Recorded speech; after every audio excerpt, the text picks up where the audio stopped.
Hey everyone, it's Destiny. For those of you who know me, hey, it's good to see you again.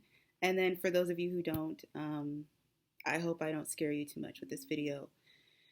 It takes quite a bit for me to resurface to social platforms, which should probably give us better insight as to understanding the message of this particular video. I am going to forewarn everybody. I will be addressing every single person, every single group. I'm going to be talking about a lot in this video. And so if this is something that makes you uncomfortable in light of everything that's been going on, there's no forcing of you to stay. There's no obligation. And if you're curious, then please be curious. Before I get any type of comments on this video, go ahead and listen to the message that I'm trying to say in its entirety before picking and choosing what you'd like to dissect. Ladies and gentlemen, we all know what's going on. There's no need for me to be repetitive. We know about the protests. We know about the petitions. We know about all the outrage that people are suddenly experiencing. That's great. And I don't mean to be sarcastic, but it's definitely difficult not to be sarcastic when, yes, this is such a great movement, but we've had so many of these movements. And the downside about having things like this is you're missing the whole damn point. It's not going to stop racism. Racism is stopped in the bare minimum. Racism is stopped, and not just racism, honey. I want to be very specific. I want to make sure that I am being very specific to the Black experience as an African American individual. We have not asked for the extremities. We asked for equality in very, very small increments. If you're confused as to what I'm saying, I will be more specific. We have asked, please stop touching my hair without consent because I'm not a circus attraction. I'm an individual. Please don't arrest me when I'm in your neighborhood CVS trying to get a Gatorade because I look Black and therefore threatening. Please don't shut me down when I am in the middle of opening up and telling you that I've experienced a Black experience of discrimination. And all you say is, are you sure? Are you sure it's race related? Are you sure it wasn't just your imagination? Because not everything's about race, Destiny. It's in the small things. Getting rid of racism means that we're not treated differently. And so the protests are great. The fact that George Floyd has been properly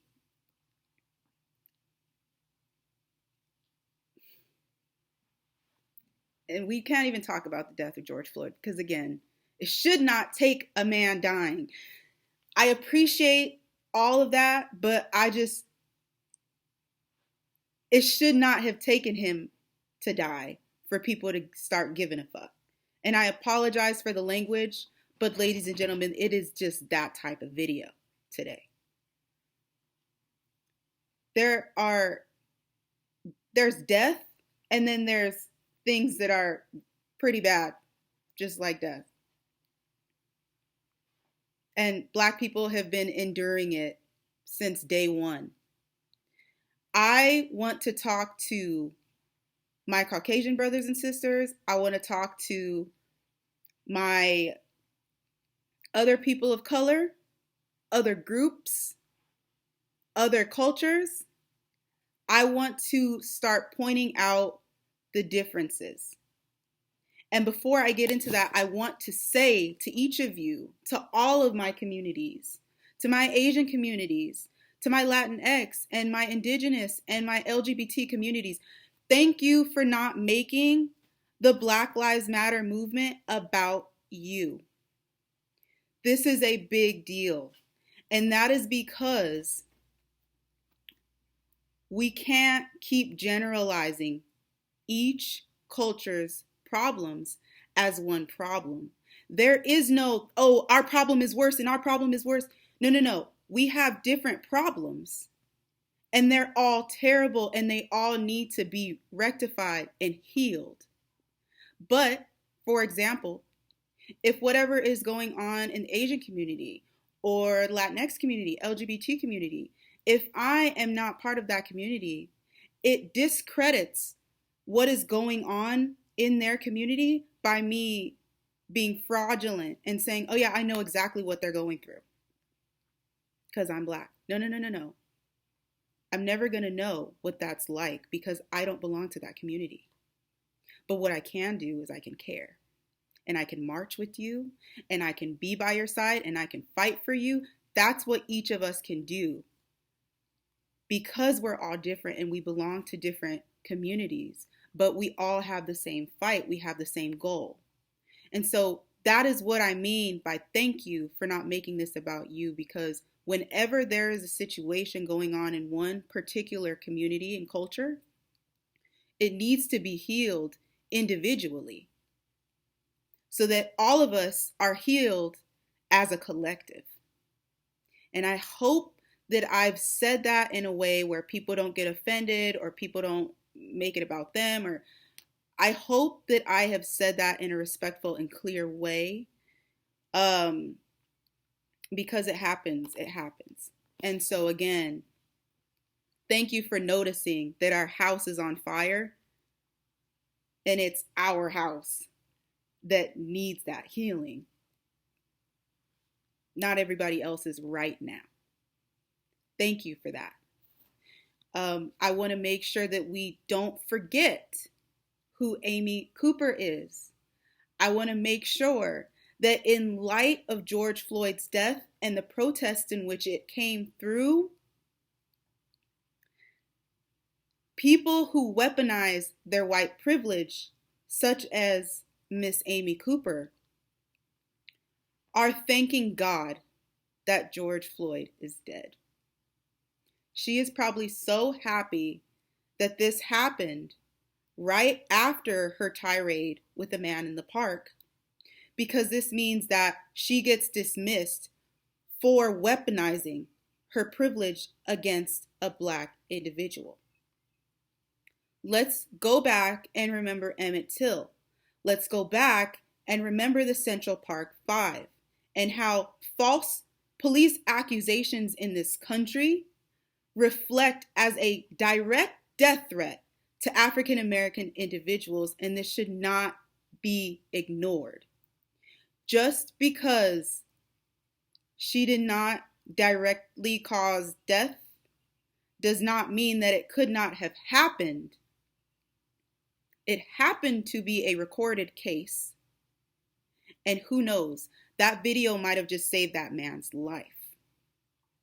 We talk about these extreme things, these protests and the violence and all of these things that we need to do to take justice into our hands, but it has always been the bare minimum that we have been asking. Please don't scoff at us when we try to express ourselves to you. And you say, well, let's just not talk about it. You know, like it's a bummer, like it's bumming me out. Don't dismiss it. Don't sweep it under the rug, because that mess is going to keep going. And now we know we can't trust you with our experiences. We don't expect you to know what it's like to be a Black individual. We don't put that pressure on you. We just want to be heard. We want to be seen. We want to be respected. This is the bare minimum we have been asking for generations. And it always leads up to some sort of bomb. It always leads up to some sort of death that we have to protest and get celebrities in on. And we have been asking for the bare minimum. And so for any of you out there who has reached out and touched a Black woman or a Black man's hair like they are an animal, Don't kid yourself now that you're posting Black Lives Matter.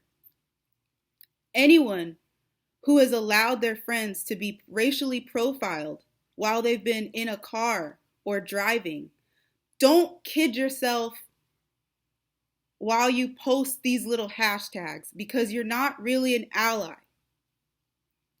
If you have ever shut down anybody who has tried to explain what systematic Black racism is in this country because it's made you uncomfortable as a privileged individual, which will never make sense, do not be fraudulent in thinking that you are an ally because now you're giving to the NAACP. The cheapest things we have always had at our disposal has been respect. It didn't cost you a dime, but now you want to donate. As the hype dies down, please do not forget us. Please do not forget us. Don't wait until there's another Black man who's dead. Demand justice for this woman, Amy Cooper, who got her dog back after lying about an African American man threatening her life. She is probably sending more resumes off to a new place. It's not enough that she lost her job. Making a false police statement could have resolved in a young man's death. And I don't care if he's over the age of 20 or 30 or 40 or 50. If you're in this world, you are young. If you are alive, you are young. You're only old when you die. And only God can take that from you, not other people, because they're afraid of you because of how you look. Ladies and gentlemen, please keep this in mind. Please understand what I'm trying to ask you. I'm blessed enough to be so close to entering into a new era.